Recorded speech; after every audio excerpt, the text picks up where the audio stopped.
Okay, in this problem, this is from section 7.3, number 28, and you have a toy rocket that's launched from the top of a mountain, 640 feet tall, at an initial velocity of 48 feet per second, and the height h is given by the equation, the quadratic, and we're looking for the maximum height. So what I want you to see is that we have a picture here. I went ahead and drew a mountain, 640 feet, and then I put some axes. So we've got the x and y axis, but for us it's going to be the h and t axes. So when t equals 0, initially the rocket is 640 feet high, and when you shoot it up, it's going to go up, reach a maximum, and then start dropping, and eventually it's going to hit the ground. So this is going to be a picture of a parabola, and the ground is when our parabola intercepts the x or t axis, right? And here's our maximum height, and that's what we want to find. We want to find out what time does the parabola get to the maximum, and we know that occurs at the vertex. So from your book, page 317, we know that the vertex occurs at t equals minus b over 2a. So going back to our equation, remember for us here, t is kind of like our x variable, and h is like our y. So we're going to look at the coefficients. A will be negative 16, b is 48, and c is 640. Got that from the equation. And for the vertex, that occurs at t equals the opposite of b over 2a. And so we're finding this point right here. What is this t value? So we're going to substitute in our coefficients and figure out what that t value is. So negative 48 over 2 times negative 32 is equal to negative 48 over negative 32.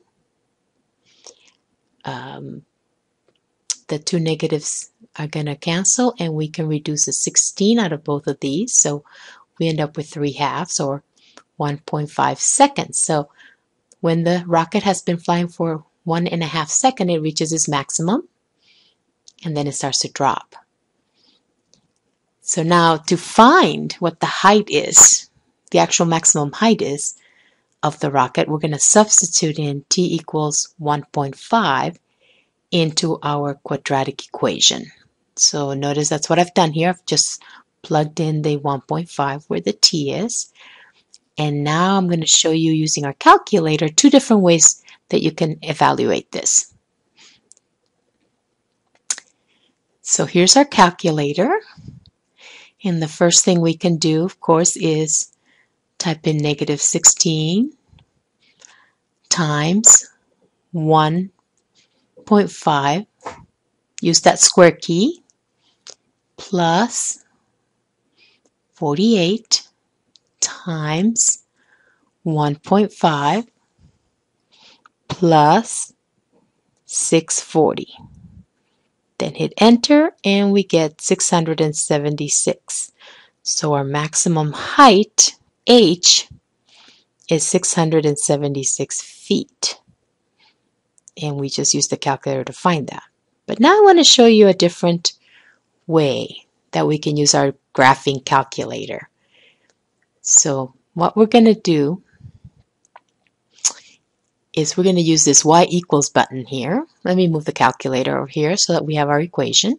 We're going to substitute our equation in. I'm going to use negative 16, and then we're going to use this x key, and then the square, plus, remember x is like our t, 48x plus 640.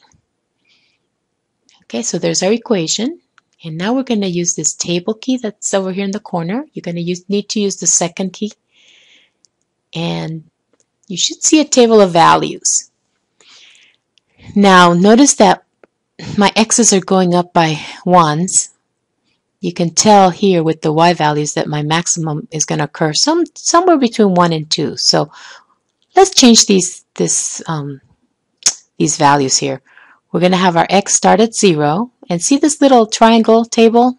It means delta table, delta x. In other words, the change in x you want to see. And so we want our x every 0.5. So I changed that to 0.5. And now you can see that when I hit my second table again, I've got my x's at half a unit apart, and now you can see the maximum occurring at 676. Now, hitting this graph key, we're going to look at the graph of our function, of our parabola, but you could see it was hard to see, so we're going to change the scale, and you want to use this window key.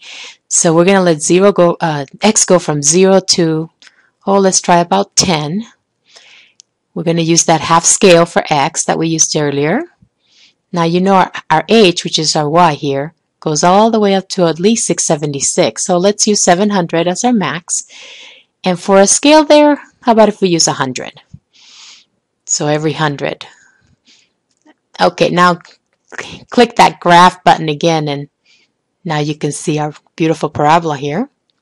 And if you use this trace button that's right next to the graph button on the left-hand side, you can navigate, you can use your arrows to just kind of ride the parabola, and you'll notice your x and y coordinates. Let's zoom in on that. Notice that you've got your x and y coordinates.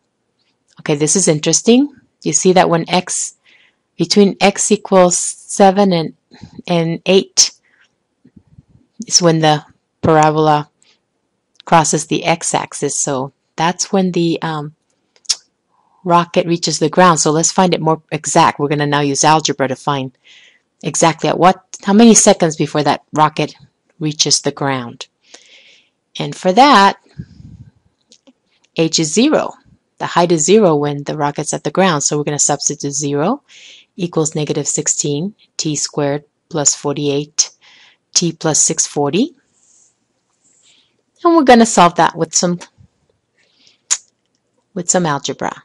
Now, notice that all these coefficients, these numbers, can be divided by 16.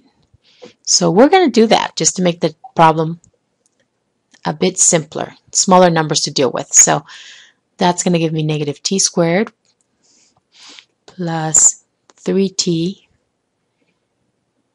plus 40. Okay, another thing is I'd like to get rid of this negative sign in front of the t squared. I'd rather it was positive, so I'm going to multiply everything by negative 1 and change all the signs. That looks better. That looks more like what we're used to with quadratics. Now I have a choice. We can either use factoring, if you remember your factoring, or you can use quadratic formula. So I'm going to show you both ways, and you can really use either one for this problem.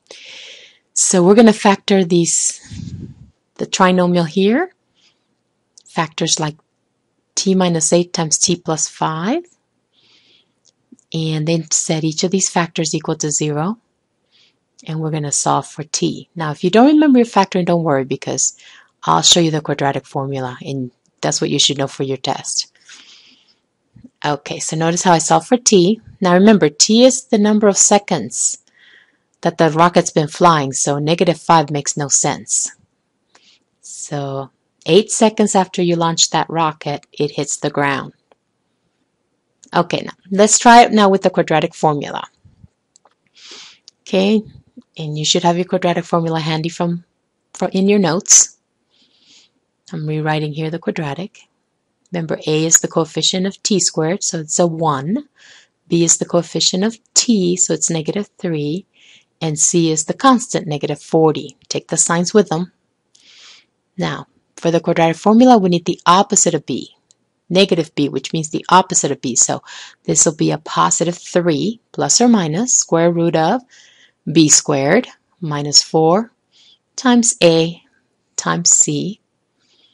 And the whole thing over 2 times a. So that's our quadratic formula. Now we're going to simplify. T equals 3 plus or minus square root of 9 plus, and then 4, we have two negatives. 4 times 40 is 160, all over 2 times 1, which is 2. So that equals 3 plus or minus square root of 169 all over 2. Now, lucky for us, square root of 169, that's a perfect square. This is 13, the square root of 169. So we're going to substitute 13 for that square root, and so we get 3 plus or minus 13 over 2. So that gives us two answers, 3 plus 13 over 2, which is 16 over 2, or 8. Those are the 8 seconds we got it earlier. Or 3 minus 13 over 2, which is negative 10 over 2, or negative 5. But we've already talked about the fact that the time can't be negative for this problem. So there's our 8 seconds. I hope this helps.